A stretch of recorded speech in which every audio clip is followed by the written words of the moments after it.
Good morning, everyone. All of you are very welcome to your on channel current exam. आज है 27 नवंबर 2021 और आज के करंट अफेयर्स के जितने भी इम्पोर्टेंट क्वेश्चन बन सकते हैं वो सभी क्वेश्चंस इस वीडियो में विद एक्स्ट्रा फैक्ट के साथ डिस्कस करेंगे। और लास्ट में आपके लिए एक चैलेंजिंग क्वेश्चन है जिसका आंसर आपको कमेंट बॉक्स में देना है। क्वेश्चंस की पीडीएफ चाहिए तो आप डिस्क्रिप्शन से डाउनलोड कर सकते हैं। So let's start the video. Question number 1 है हमारा, हाल ही में राष्ट्रीय दुग्ध दिवस कब मनाया गया है? तो राष्ट्रीय दुग्ध दिवस 26 नवंबर को मनाया गया है, यानी कि इस क्वेश्चन का ऑप्शन नंबर बी करेक्ट है। 26 नवंबर 2021 को डॉक्टर वर्गीस कुरियन की 100वीं जयंती है। कौन सी? तो 100वीं जयंती मनाई गई है, जिन्हें डेयरी क्षेत्र में उनके उत्कृष्ट योगदान और अमूल की स्थापना के लिए मिल्क मैन ऑफ इंडिया के नाम से भी जाना जाता है। किसे? तो वर्गीस कुरियन को। ये दिवस पहली बार कब मनाया गया था? तो 2014 में मनाया गया था। ये दिन राष्ट्रीय डेयरी विकास बोर्ड NDDB के तत्वाधान में मनाया जाता है। ओके, अब यहाँ पर राष्ट्रीय दुग्ध दिवस तो मनाया जाता है 26 नवंबर को, लेकिन विश्व दुग्ध दिवस कब मनाया जाता है? तो विश्व दुग्ध दिवस जो है वह 1 जून को मनाया जाता है। हर साल कब? तो 1 जून को मनाया जाता है। विश्व दुग्ध दिवस 1 जून को और राष्ट्रीय दुग्ध दिवस 26 नवंबर को। अच्छा, इसके अलावा एक और इम्पॉर्टेंट डे जो 26 नवंबर को मनाया जाता है वह कौन सा है? तो 26 नवंबर को भारत में प्रतिवर्ष संविधान दिवस या संविधान दिवस के रूप में मनाया जाता है। इस दिवस को राष्ट्रीय कानून दिवस के रूप में भी जाना जाता है। 1949 में, कब? तो 1949 में इसी दिन भारतीय संविधान को संविधान सभा द्वारा अपनाया गया था और उसके बाद 26 जनवरी 1950 को लागू हुआ। कब? 26 जनवरी 1950 को इसे लागू कर दिया गया था, जिसके एक गणतंत्र के रूप में भारत की शुरुआत को चिन्हित किया गया है। डॉक्टर भीमराव अंबेडकर को भारतीय संविधान के जनक के रूप में जाना जाता है। तो इस क्वेश्चन से आपको इतनी नॉलेज। अब नेक्स्ट क्वेश्चन देखते हैं। क्वेश्चन नंबर 2 है हमारा, हाल ही में राज्यों के पूंजीगत व्यय चार्ट में कौन से राज्य सबसे आगे हैं? तो तेलंगाना और केरल 2021-22 की पहली छमाही में राज्यों के पूंजीगत व्यय चार्ट में सबसे आगे हैं, यानी कि इस क्वेश्चन को ऑप्शन नंबर सी करेक्ट है, तेलंगाना और केरल। जबकि सबसे बड़े व्यय करने वाले 2 राज्य जो हैं उत्तर प्रदेश और महाराष्ट्र, बजट की राशि का 5वां हिस्सा भी खर्च नहीं करने वाले पिछड़े हैं, जिससे राज्यों द्वारा कुल पूंजीगत व्यय को इस अवधि में कम से कम 28.4% तक पहुंचा दिया है। केयर रेटिंग्स द्वारा जुटाए गए आंकड़ों में ये बात कही गई है। कितना? तो 28.4%। ओके, अब यहाँ पर बात है केरल और तेलंगाना। तो तेलंगाना की स्थापना कब हुई थी? वह हुई थी 2 जून 2014 में हुई थी। इसकी राजधानी कहाँ है? तो हैदराबाद। और इसके मुख्यमंत्री कौन है? तो के चंद्रशेखर राव। और इसके गवर्नर कौन है? तो तमिल साई सुंदर राजन। और यहाँ के मुख्य न्यायाधीश कौन है? तो सतीश चंद्र शर्मा। तेलंगाना का राजकीय पशु क्या है? तो हिरण, जिसे जिंका। पक्षी क्या है? तो इंडियन रोलर पलापिता। और वृक्ष क्या है? तो जमी चेंटू। और तेलंगाना की प्रमुख झीलें कौन सी हैं? तो हुसैन सागर और नागार्जुन सागर है। अच्छा, तेलंगाना के 4 पड़ोसी राज्य हैं, वे कौन कौन से? तो महाराष्ट्र, छत्तीसगढ़, कर्नाटक और आंध्र प्रदेश। यहाँ की विधानसभा सीटें कितनी है? तो वह है 119। और राज्यसभा सीटें कितनी है? तो वो है 7। और लोकसभा सीटें कितनी है? तो वो है 17। ओके, और प्रमुख हवाई अड्डे कौन से हैं? तो राजीव गांधी अंतर्राष्ट्रीय हवाई अड्डा हैदराबाद में है और बेगमपेट हवाई अड्डा।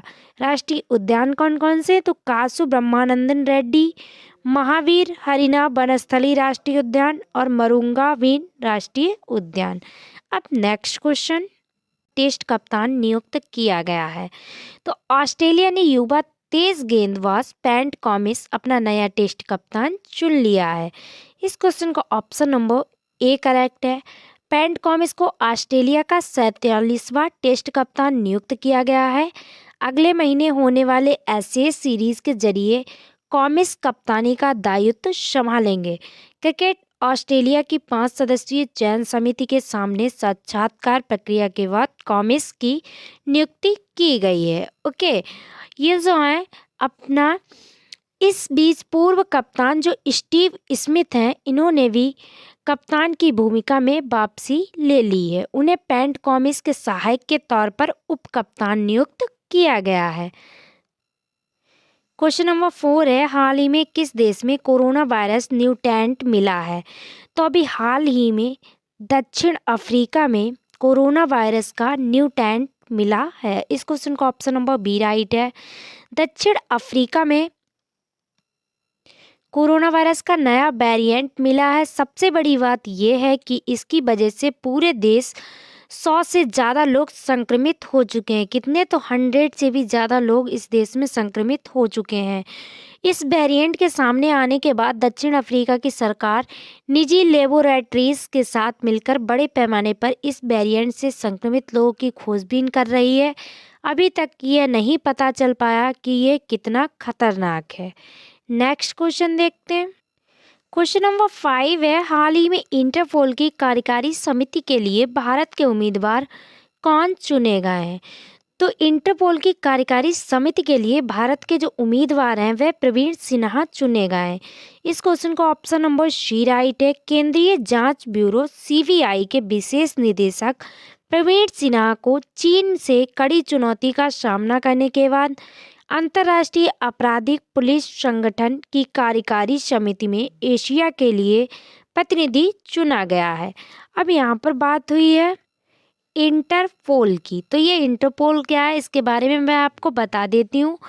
इंटरपोल सभी 195 सदस्य राज्यों में राष्ट्रीय केंद्रीय ब्यूरो के साथ दुनिया का सबसे बड़ा अंतर्राष्ट्रीय पुलिस संगठन है। कितने? तो 195 सदस्य राज्यों में सबसे बड़ा पुलिस संगठन है। पूरी दुनिया में इसके 7 क्षेत्रीय ब्यूरो हैं। कितने? 7। इसका गठन कब हुआ था? तो वह हुआ था 1923 में हुआ था। इसका आदर्श भाग कि पुलिस को एक सुरक्षित दुनिया से जोड़ना है। इसका मुख्यालय कहाँ है? तो फ्रांस के लियो में। और इसके अध्यक्ष कौन है? तो किम जोंग यान। कौन है? किम जोंग यान। अब नेक्स्ट क्वेश्चन, क्वेश्चन नंबर 6 है, हाल ही में शेख सवा अल खालिद अल सवा किस देश के नए प्रधानमंत्री बने हैं? तो अभी हाल ही में शेख सवा अल खालिद अल सवा कुवैत देश के नए प्रधानमंत्री बने। इस क्वेश्चन का ऑप्शन नंबर डी राइट है। शेख सवा ने 1995 से 1998 तक, कब? तो 1995 से 1998 तक सऊदी अरब में कुवैत के राजदूत और इस्लामिक सहयोग संगठन में दूत के रूप में काम किया है। उन्होंने सऊदी अरब में 1998 में प्रथम श्रेणी के किंग अब्दुल अजीज़ के आदेश से भी सम्मानित किया गया है। अब यहाँ पर बात हुई है कुवैत देश की, तो कुवैत देश की राजधानी कहाँ है? तो कुवैत सिटी। और यहाँ की मुद्रा क्या है? तो कुवैती दीनार। अब नेक्स्ट क्वेश्चन, क्वेश्चन नंबर 7 है, हाल ही में भारत और इंडोनेशिया के बीच 37वां कौन सा अभ्यास हिंद महासागर में आयोजित किया गया है? तो अभी भारत और इंडोनेशिया के बीच 37वां हिंद महासागर में जो अभ्यास आयोजित किया गया है वह है कोऑर्डिनेटेड। इस क्वेश्चन का ऑप्शन नंबर सी राइट है। भारत इंडोनेशिया कोऑर्डिनेटेड पेट्रोल का 37वां संस्करण 23 से 24 नवंबर 2021 तक हिंद महासागर क्षेत्र में आयोजित किया जा रहा है। कब से? तो 23 से 24 नवंबर तक। सुरक्षा सुनिश्चित करने के लिए कोऑर्डिनेटेड का आयोजन वर्ष में 2 बार किया जाता है। ये पहली बार कब मनाया गया था? तो 2002 में, ठीक है, इसका आयोजन किया गया था। स्वदेशी रूप से निर्मित भारतीय नौसेना जहाज खंजर और डेनियारी समुद्री गश्ती विमान में भाग ले रहे हैं। अब यहाँ पर बात हुई है कोऑर्डिनेटेड की और गरुड़ शक्ति समुद्री शक्ति, तो ये भी एक द्विपक्षीय समुद्री अभ्यास है और गरुड़ शक्ति ये एक संयुक्त सैन्य अभ्यास है। ये भी भारत और इंडोनेशिया के बीच मनाए जाते हैं दोनों अभ्यास। अब यहाँ पर बात भारतीय नौसेना की हुई है, इंडियन नेवी की। तो इंडियन नेवी का मुख्यालय कहाँ है? तो न्यू दिल्ली, ठीक है। और इंडियन नेवी डे कब मनाया जाता है? तो वह 4 दिसंबर को। और नौसेना के अध्यक्ष कौन है? तो एडमिरल करमबीर सिंह। और इंडियन नेवी के प्रमुख कौन है? तो आर हरि कुमार। अब नेक्स्ट क्वेश्चन नंबर 8 है, हाल ही में कौन स्टैंडलेस India China and the boundary dispute नामक पुस्तक किसने लिखी है? तो ये पुस्तक मरूफ रजा के द्वारा लिखी गई है। इस क्वेश्चन का ऑप्शन नंबर बी राइट है। पूर्व सेना अधिकारी मरूफ रजा ने contested lands India China and the boundary dispute नामक एक नई पुस्तक लिखी है। ये पुस्तक तिब्बत और चीन के साथ भारत की सीमा निर्माण के लिए इतिहास को दर्शाती है और औपनिवेशिक काल के बाद के इतिहास की व्याख्याओं से उपजी वर्तमान भारत चीन सीमा विवाद का विश्लेषण करती है। ओके, तो इसे आप याद रखिएगा। अब यहाँ पर ऑप्शन में बात हुई है बाराक ओबामा की। तो बाराक ओबामा की एक पुस्तक फेमस है करंट अफेयर्स में, रिनगेट्स बोर्न इन द यूएसए। कौन सी? तो रिनगेट्स बोर्न इन द यूएसए। ये किसकी है? तो ये है बाराक ओबामा की। अब यहाँ पर बात हुई है जयराम रमेश की। तो इनकी कौन सी पुस्तक फेमस है? इन्होंने हाल ही में जिस पुस्तक का विमोचन किया है उसका नाम है the light of Asia. Jairam Prakash Ramesh की कौन सी है? तो द लाइट ऑफ एशिया। और 4th नंबर पे बात हुई है झुम्पा लाहिरी की। तो इनकी पुस्तक का नाम है translating myself and others. क्या? Translating myself and others. ये झुम्पा लाहिरी की पुस्तक है। अब नेक्स्ट क्वेश्चन नंबर 9 है, हाल ही में इक्विटास ने ब्रांडेड क्रेडिट कार्ड पेश करने के लिए किस बैंक के साथ भागीदारी की है? तो अभी इक्विटास ने ब्रांडेड क्रेडिट कार्ड पेश करने के लिए HDFC बैंक के साथ साझेदारी की है। इस क्वेश्चन का ऑप्शन नंबर सी राइट है। इक्विटास स्मॉल फाइनेंस बैंक ने अपने नए से ब्रांडेड क्रेडिट कार्ड लॉन्च करने के लिए एचडीएफसी की फुल फॉर्म क्या है? तो development finance corporation limited bank के साथ भागीदारी की है। इस साझेदारी के माध्यम से इक्विटास SFV क्रेडिट कार्ड बाजार में HDFC बैंक की पहुंच का उपयोग करेगा और अपने ग्राहकों को एक बेहतर बैंकिंग परिस्थितिकी तंत्र प्रदान करेगा। अब यहाँ पर बात हुई है क्रेडिट कार्ड की। तो ये क्रेडिट कार्ड हम के बारे में बता देते हैं। क्रेडिट कार्ड 2 कैटेगरी में लिया जा सकता है। पहली श्रेणी एक्साइड क्रेडिट कार्ड है जो कि 25,000 रुपये से 2 लाख रुपए तक की क्रेडिट सीमा प्रदान करती है। और सेकंड श्रेणी में एलिगेस क्रेडिट कार्ड है जो 2 लाख रुपए से अधिक का क्रेडिट प्रदान करती है। ओके, अब यहाँ पे बात इक्विटास की भी हुई है। तो मैं आपको इक्विटास के बारे में बता देती हूँ। Equitas small financial bank limited की स्थापना कब हुई थी? तो 2016 में। और इसका मुख्यालय कहाँ है? तो चेन्नई तमिलनाडु में है। और इसके MD और CEO कौन है? तो वासुदेवन पठानी नरसिम्हन। कौन? वासुदेवन पठानी नरसिम्हन। अब नेक्स्ट क्वेश्चन नंबर 10 है, हाल ही में पूर्व राष्ट्रपति चुन डू हॉन का निधन हुआ। ये किस देश के हैं? तो ये चुन डून हॉन जो है ये दक्षिण कोरिया देश के हैं। दक्षिण कोरिया के पूर्व राष्ट्रपति चुन डू हॉन का 90 वर्ष की आयु में, कितना? तो 19 ईयर्स ओल्ड में इनका निधन हो गया है। इस क्वेश्चन का ऑप्शन नंबर बी करेक्ट है। वह डेमोक्रेटिक जस्टिस पार्टी से ताल्लुक रखते थे। वे दक्षिण कोरिया के कौन से नंबर के राष्ट्रपति थे? तो 5वें नंबर के राष्ट्रपति थे। उन्होंने 1981 से 1987 तक डेमोक्रेटिक जस्टिस पार्टी के अध्यक्ष के रूप में भी कार्य किया। अब यहाँ पर बात हुई है दक्षिण कोरिया की।